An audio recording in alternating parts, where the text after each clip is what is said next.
इस वक्त हम लोग उत्तर प्रदेश की राजधानी लखनऊ में हैं और हमारे बीच संजय सिंह जी हैं जो उप मुख्य चिकित्सा अधिकारी हैं। लखनऊ में इनका कार्यालय है। आइए इनसे पूछा जाए आयुष्मान के अंतर्गत खासकर राजधानी लखनऊ में कितने हॉस्पिटल इनरोल्ड हैं और आयुष्मान के अंतर्गत क्या क्या इन लोगों ने मुहिम जो है और निर्देशित कर रखा है हॉस्पिटलों को, खासकर क्योंकि इनके अधीन तमाम राजधानी के हॉस्पिटल हैं। संजय जी, आपका बहुत बहुत स्वागत है हमारे चैनल में।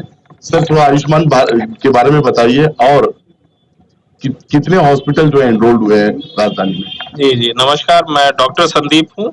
मैं आयुष्मान का नोडल भी हूँ सीएमओ साहब के प्रतिनिधित्व के बिहाफ पर। लखनऊ में आज की डेट में टिल डेट फंक्शनिंग 205 हमारे प्राइवेट हॉस्पिटल इम्पैनल्ड है।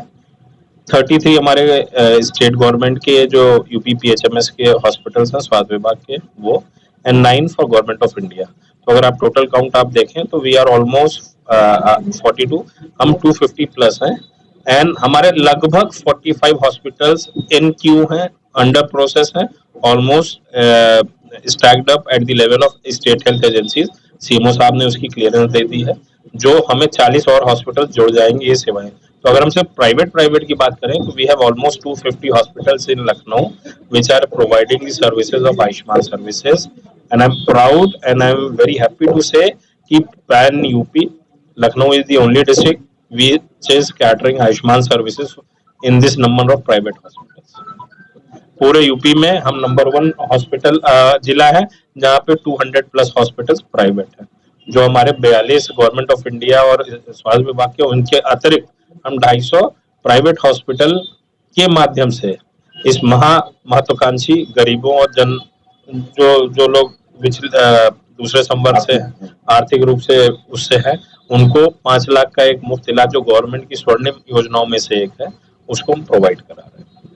सर, क्या क्या क्राइटेरियाज है, एलिजिबिलिटी है जो हॉस्पिटल इनरोल कर सकते हैं?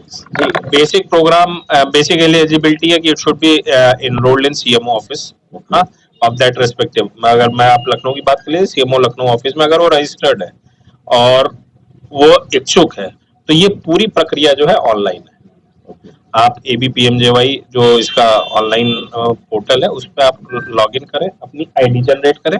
अपनी जब आप आईडी जनरेट करते हैं, एकदम जैसे एक सिंपल प्री रिक्विजिशन फॉर्म होता है, हॉस्पिटल नाम, ओनर नेम, रजिस्ट्रेशन नंबर। इसको हम 2 पार्ट में बांट देते हैं। एक होता है इंफ्रास्ट्रक्चर जिसमें आप फायर, बायोमेडिकल वेस्ट और आपका सारी चीजें होती है, एम्बुलेंस, लैब की सर्विसेज, ब्लड बैंक। जैसे आप मुझसे ऑर्थो मांगेंगे तो ऑर्थो में हमें ब्लड बैंक की, भाई ऑपरेशन हुआ, खून ज्यादा बह गया, तो उसमें ब्लड बैंक हम ऑप्शन देते हैं कि आपको है। इसमें कुछ मैंडेटरी होते हैं जिनको फुलफिल करना आवश्यक ही है, कुछ आपके नॉन मैंडेटरी होते हैं जिनको आप टाई अप दिखा सकते हैं। आपका छोटा अस्पताल है, आपको फार्मेसी नहीं खोलनी है, तो आप फार्मेसी, किसी बड़ी फार्मेसी से आप उससे टाई अप कर सकते हैं। टाई अप की फला फार्मेसी फला हॉस्पिटल को सामान सप्लाई करने के लिए मतलब निर्बाधित 24/7 फॉर ए फिक्स टाइम पर एक 10 रुपए के स्टैम्प पेपर में हम लोग ओके कर देते हैं जी। एक जो बेसिक हम इसमें आयुष्मान में एक थंब रूल मान के चलते हैं, कोई भी डॉक्टर अगर अप्लाई कर रहा है, he should be UPMCI registered.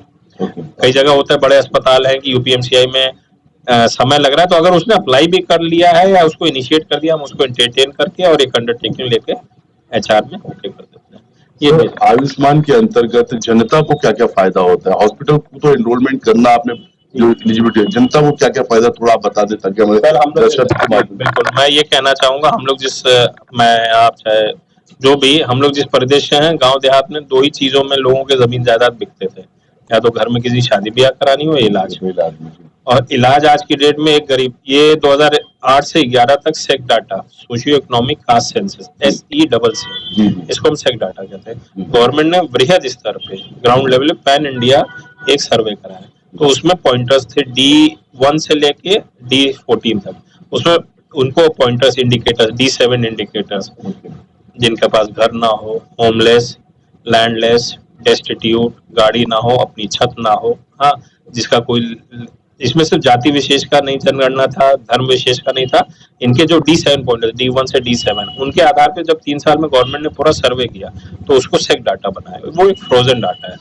उसमें बाद में यूपी में इन्होंने मुख्यमंत्री जन आरोग्य योजना जोड़ा, ममजा जिसको बोलते हैं। फिर इन्होंने अंत्योदय कार्ड के लाभधारकों को कि भाई आप उस सर्वे में छूट गए हो लेकिन आप अंत्योदय धारक हो, तो आप कहीं ना कहीं आप उस शोषित समाज से आ रहे हो कि आप अपने हितों से वंचित हो, उसको जोड़ा गया। लेटेस्ट एडिशन जो है श्रम पंजीयन, ई श्रम नहीं, जिन्होंने श्रम कार्यालय में जाके इन पर्सन, उसका भी डाटा लखनऊ में 1.5 लाख का है, तो उनको भी इसमें। तो आज की डेट में अगर आयुष्मान आप लखनऊ इन एज सच बात करेंगे या यूपी स्टेट की बात करेंगे तो 4 कंपोनेंट, सेक डाटा, BOCW जिसको लेबर कार्ड कहते हैं, अंत्योदय और ममजा, इन 4 कंपोनेंट को बना करके लगभग बीच बीच में संशोधित होता रहता है, 4 से 4.5 लाख परिवार और इंटू 5 एक एवरेज हम लोग लेते हैं, 15 लाख के आसपास हमारे परिवारों की संख्या है जो इस लाभ से प्रेरित है। इसमें फायदा क्या हुआ, आप रात बिरात कोई एक्सीडेंट हुआ, आप बीमार पड़े और आपको मालूम है कि मैं इस कार्ड का धारक हूं, मैं लाभार्थी हूं, आप उस हॉस्पिटल में वॉक इन गए, आपने कहा मेरे पास आयुष्मान कार्ड है, सरकारी है, तब तो कोई भी ऐसा लखनऊ का सरकारी और गवर्नमेंट ऑफ इंडिया नहीं है जहां पे ये सर्विस ना हो, आप घुसिए, अपना कार्ड दीजिए, एडमिट होते ही आप निःशुल्क हो जाएंगे जी, और 5 लाख तक, चाहे सारे परिवार वालों का या ये, और ये हर साल रिचार्ज हो जाएगा। तो ये बहुत बड़ी सुविधा है एक निर्धन आदमी के लिए। निर्धन क्या, अभी मुझे 4 लाख का कोई अचानक, मैं एक गवर्नमेंट एम्प्लॉय हूँ, आप हैं, हम लोग एक फिक्स इनकम डाटा से आते हैं, लेकिन अभी मुझे कह दे कि मुझे एक एंजियोप्लास्टी करानी, हो सकता है मैं ना अफोर्ड कर पाऊँ, तो मेरे लिए जिसको गवर्नमेंट ने इसका एक बी सेगमेंट दीनदयाल उपाध्याय करके लॉन्च किया गवर्नमेंट एम्प्लॉयज के लिए, सर्विस के लिए कैशलेस, आप प्राइवेट सेक्टर चले जाए, कैशलेस क्यों है कि एट अ टाइम आप बीमारी कुछ बता के नहीं आती कि आपको पैरासिटामोल खाना है कि आपको एक एंजियोप्लास्टी है, ये तो एक औचक असमंजस की चीज है जो कभी भी किसी पे आपदा के रूप में आ जाती है। तो एक ये आपका पूल टाइप का है जो आपको एक गवर्नमेंट कर रही है। आप विदेशों में किसी बड़े कंट्रीज में, जर्मनी कहीं चले जाइए, कनाडा चले जाइए, पूरी जो वहाँ की पॉपुलेशन है वो इंश्योर्ड है।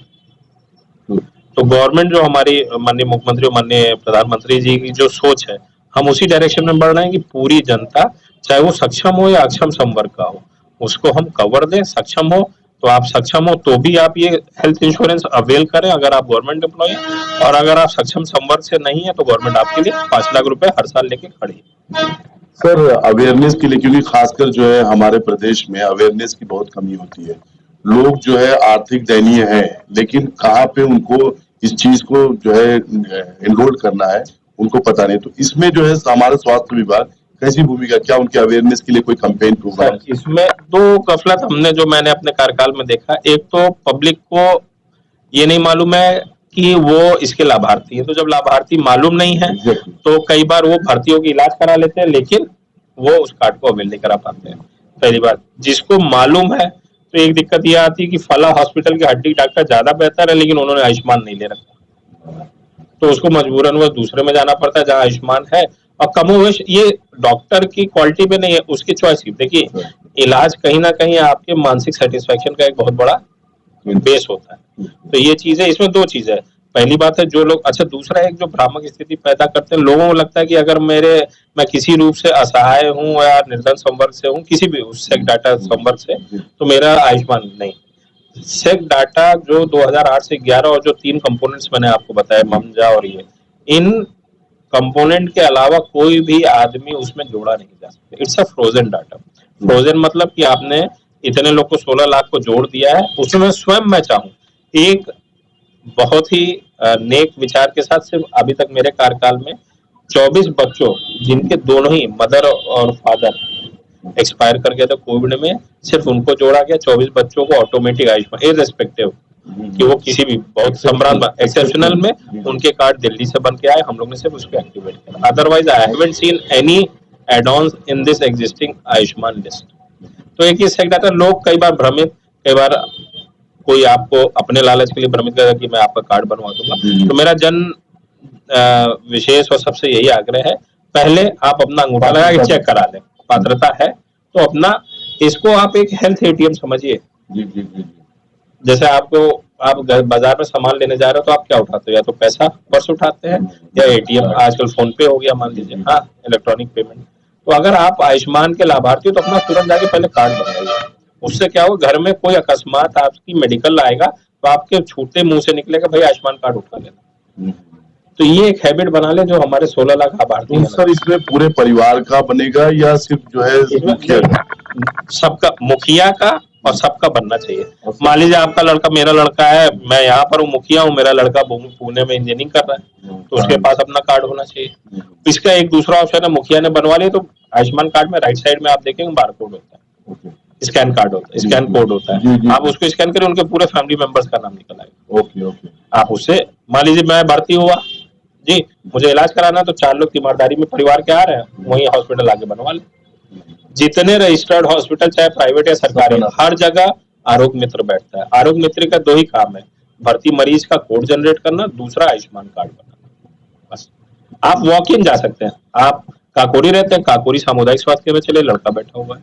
आप बलरामपुर में, आप बुलाकी अड्डा रहते हैं, आप राजाजीपुरम चले जाइए, आप आरएलबी चले जाइए। आप क्षेत्र में निकटतम सरकारी अस्पताल में मैंडेटरी है कि ये सेवाएं मिलेंगी, और उसकी सेवाओं के लिए आरोग्य मित्र बैठा हुआ है। और जो 250 अस्पताल में बता रहा हूँ, उनकी भी इतनी ही जिम्मेदारी है। अगर उन्होंने आयुष्मान की सर्विसेज ली, फातिमा है, तो वहां पे भी कार्ड बन जाएगा, आप मना नहीं कर सकते हो। आप जाएंगे, अगर जैसे आप भैया मेरा चेक कर लीजिए आयुष्मान है नहीं, it's their mandatory duty to tell yes और no whether you are beneficiary of Ayushman card. ये बहुत, ये सिर्फ लोगों को समझने। दूसरा आपका है वीएलई, जो आपका ये बिजली बिल और जो आपका जिसको हम लोग कहते हैं कम्युनिटी सर्विस सेंटर, सीएससी जिसको बोलते हैं, जहाँ आधार बनता है, वो भी हमारा आपका बनाते हैं। हमारे ग्रामीण क्षेत्र में आशाएं जो हैं, घर घर घूम करके उनके मोबाइल में ऐप दे दिया गया है। मेरे मोबाइल में ऐप है, मैं भी आपका फोटो खींचूंगा, आधार डालूंगा, लिस्ट में नाम आ जाएगा।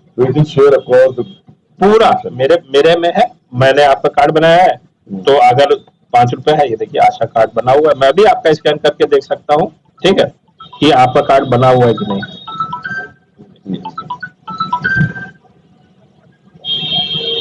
तो एक सेकंड उसको देख लो।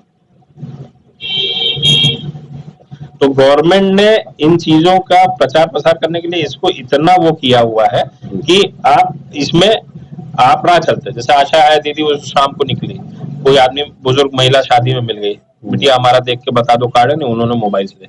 आपको ऐसा भी नहीं है बायोमेट्रिक के लिए कंप्यूटर की किसी जगह पे जाना, मोबाइल अपलोडेड, इसमें नया ऐप आया है। अच्छा जी। तो ये जिसकी भी आईडीएम जनरेट, हमने अभी सीडीओ मैडम और डीएम सर के नेतृत्व में मास अभियान चला के कार्ड बनवाए। हमने 1 महीने में 40-40 हजार कार्ड बनवाए, दिसंबर से जनवरी तक। सिर्फ उसमें पंचायत सहायक, हमारे ग्राम सचिव, सबकी आईडीज बनी, हमारे वीएलईज की। हम लोग मतलब वॉर फुटेज पे मुहिम इन द लीडरशिप ऑफ माननीय जिलाधिकारी महोदय और महोदया जो सीडीओ मैडम है, इन लोगों ने फ्रंट लीड करके, और मैं I am nothing to hide कि भाई ऐसा लीडरशिप हमको, मतलब इतना मुखर, हमने जो इनसे मांगा हेल्प दिया, और उसका नतीजा हो कि हमने 1-1 महीने में 40,000 कार्ड बनाए।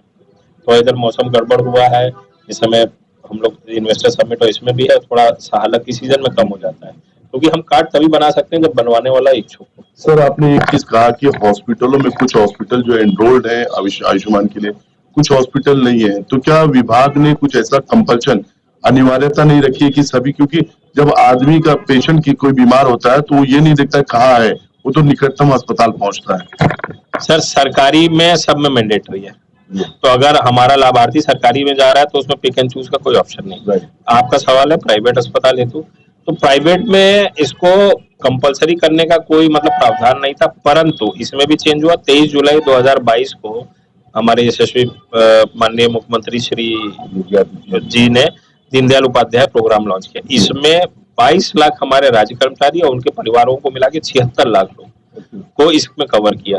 तो उसको कवर करने में यही हुआ कि अगर कोई उसमें आपका क्वेश्चन जो आया ना कि ऐसा हो कि सारे हॉस्पिटल, तो ये मुहिम चल रही है ईबीडीएम के बाद, आयुष्मान भारत डिजिटल मिशन, ईबीडीएम। इसमें बहुत जल्द, मतलब वो अंडर प्रोसेस है, जियो है अब, कि एक मैंडेटरी रूल आने जा रहा है कि anybody who gets himself enrolled in CMO office is suppose to take Ayushman.